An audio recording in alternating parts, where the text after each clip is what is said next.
హైదరాబాద్ అప్సిగూడలో అప్పుల బాధతో చంద్రశేఖర్ రెడ్డి కుటుంబం ఆత్మహత్య చేసుకుందని తెలిపారు ఓయూసీఐ రాజేందర్. రియల్ ఎస్టేట్లో మోసపోయినట్టు తెలిపారు. పిల్లలను బలవంతంగా హత్య చేసి ఆ తర్వాత చంద్రశేఖర్, కవిత సూసైడ్ చేసుకుంటున్నారంటున్న సీఐ రాజేందర్తో Ajay face to face. OU police station పరిధిలో ఇద్దరు పిల్లల్ని చంపి చంద్రశేఖర్ రెడ్డి, కవిత ఇద్దరు భార్యాభర్తలు ఆత్మహత్య చేసుకున్న ఘటనకు సంబంధించి ఓయూ పోలీసులు దర్యాప్తు చేస్తున్నారు. అసలు ఈ ఫ్యామిలీకి సంబంధించి ఏ ప్రాబ్లమ్స్ వల్ల ఇలాంటి నిర్ణయం తీసుకుంది, ప్రైమరీ ఇన్వెస్టిగేషన్లో ఏం తెలియంది అనేది మాట్లాడేందుకు ఓయూ సిఐ రాజేందర్ మనతో పాటు ఉన్నారు. సార్ చెప్పండి, ఫ్యామిలీలో అంటే ఇద్దరు పిల్లల్ని చంపాలి అనే ఒక బ్రాడ్ నిర్ణయం, వీళ్ళిద్దరూ ఆత్మహత్య చేసుకోవడం, మొత్తం నలుగురు చనిపోయారు. అసలు కారణాలు ఏంటి, ప్రైమరీ ఇన్వెస్టిగేషన్లో ఏం తెలియంది? మా ప్రైమరీ ఇన్వెస్టిగేషన్లో దీనికి కారణం అనేది ఒకటే, వీళ్ళకు ఆర్థిక ఇబ్బందులు ఉన్నాయనే కారణాలే మాకు ఇప్పుడు ప్రాథమిక విచారణలు తెలియడం జరిగింది. ఆ యాంగిల్ కాకుండా ఇంకేమన్నా యాంగిల్ ఏమన్నా కూడా వెరిఫై చేస్తున్నాము.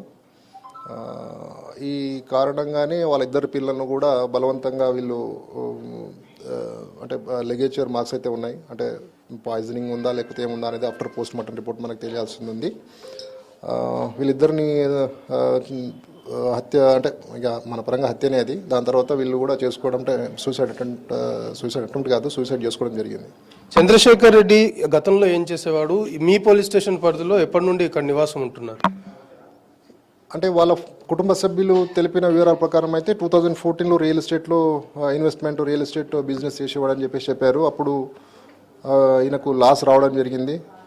అప్పటి నుంచినే ఇబ్బంది పడుతుండే.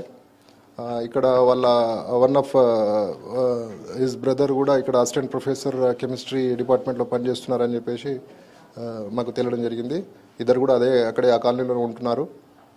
అయితే ఎందుకు ఇబ్బంది పడుతూ నీకు ఒక జాబ్ పెట్టిస్తా అని చెప్పేసి వాళ్ళు కూడా వాళ్ళ కుటుంబ సభ్యుల ప్రోత్సాహంతో, వాళ్ళ హెల్ప్ తోటే ఈ నారాయణ జూనియర్ కాలేజ్లో కెమిస్ట్రీ లెక్చరర్ కూడా పనిచేయడం జరిగింది కొంతకాలంగా.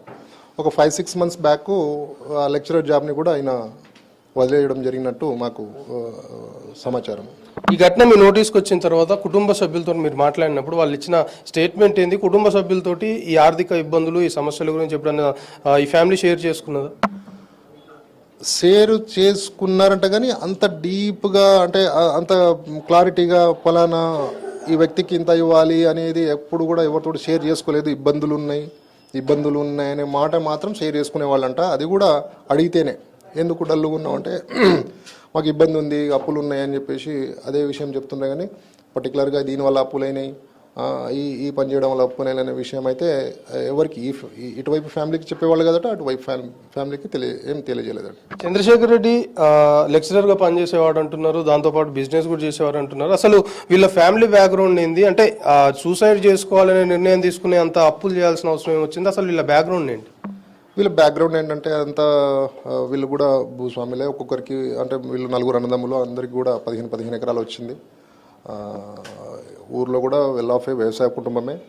దాంట్లో ఒక బ్రదరు స్కూల్ రన్ చేస్తారు, దేవరకొండలో సంథింగ్, వాళ్ళు కూడా వెల్ ఆఫే. తర్వాత ఇంకో బ్రదర్ అసిస్టెంట్ ప్రొఫెసర్, ఆయన కూడా గస్టెడ్ ఆఫీసర్గా ఉన్నారు. ఇక ఫ్యామిలీ బ్యాక్గ్రౌండ్ అయితే పర్లేదు, బాగానే ఉంది, అంత ఇది కాదు. కాకపోతే లాస్ట్ మంత్ కూడా అటెంప్ట్ చేసినట్టు అనిపిస్తుంది, అంటే మాకు తెలిసింది. చూద్దాం, ఇప్పుడు ఇన్వెస్టిగేషన్లో అన్ని బయటకు వెళ్తాయి కదా, ఇంకా టెక్నికల్ ఎవిడెన్స్ ఏమైనా దొరుకుతుందేమో చూద్దాం. అంటే మీ ఇన్వెస్టిగేషన్కి ఒక విధంగా సూసైడ్ నోట్ కూడా కొంతవరకు కీలకంగా మారింది. సూసైడ్ నోట్లో మేజర్గా ఏం ప్రస్తావించాడు చంద్రశేఖర్ రెడ్డి మరియు వాళ్ళ వైఫ్ కవిత ఇద్దరు కూడా ఫైనాన్షియల్ క్రైసిస్ అనే చెప్పారు తప్ప పర్టికులర్గా దీనివల్ల ఇంత అప్పు, మాకు ఇంత ఫిగర్ అప్పు ఉందనేది కూడా ఎక్కడ కూడా డిస్కస్ చేయలేదు. వాళ్ళు అంటే హెల్త్ ఇష్యూస్ దాంట్లో ఏం డిస్కస్ చేయలేదు. బట్ చూద్దాం, అది హెల్త్ ఇష్యూస్ కూడా ఏమన్నా ఇంకా మనకు ఏమన్నా ఎవిడెన్స్ దొరుకుతుందని చూద్దాం.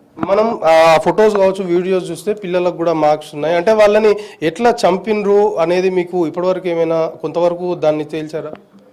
ఇప్పుడు అపరెంట్ కాజ్ ఆఫ్ డెత్ మాకేందంటే లెగేచర్ మార్క్స్ ఉన్నాయి కాబట్టి బలవంతంగానే వాళ్ళని సూసైడ్ చేసినట్ల, అటెంప్ట్ చేసినట్ల, అంటే వాళ్ళతో చేయించినట్ల అది నిర్ధారణకు రాలేదు. లెగేచర్ మార్క్స్ అయితే ఉన్నాయి. అదే కోణంలో దర్యాప్తు అయితే చేస్తున్నాము, ఇంకా మేము కొలిక్కి రాలేదు, చేస్తాం. ఇది ఓయూ పోలీస్ స్టేషన్ పరిధిలో ఆ ఇద్దరు పిల్లల్ని చంపి దంపతులు కూడా ఆత్మహత్య చేసుకున్న కేసుకు సంబంధించి దర్యాప్తు కొనసాగుతుంది. ప్రైమరీ ఇన్వెస్టిగేషన్ లో మాత్రం ఆర్థిక ఇబ్బందులు, ఫినాన్షియల్ క్రైసిస్ వల్లనే ఈ విధమైన నిర్ణయం తీసుకున్నారు అనేది తేలింది. ఇంకా ఇన్వెస్టిగేషన్ లో భాగంగా ఏం జరిగింది అనే దానిపైన, పిల్లల్ని ఏ విధంగా చంపారు అనే దానిపైన కూడా ఒక నిర్ధారణకు వస్తుంది. పోస్ట్ మార్టం రిపోర్ట్ కూడా ఈ కేసుకి కీలకంగా మారుతుందని పోలీసులు భావిస్తున్నారు. కెమెరామెన్ సంజయ్తో కలిసి అజయ్ V6 న్యూస్, హైదరాబాద్.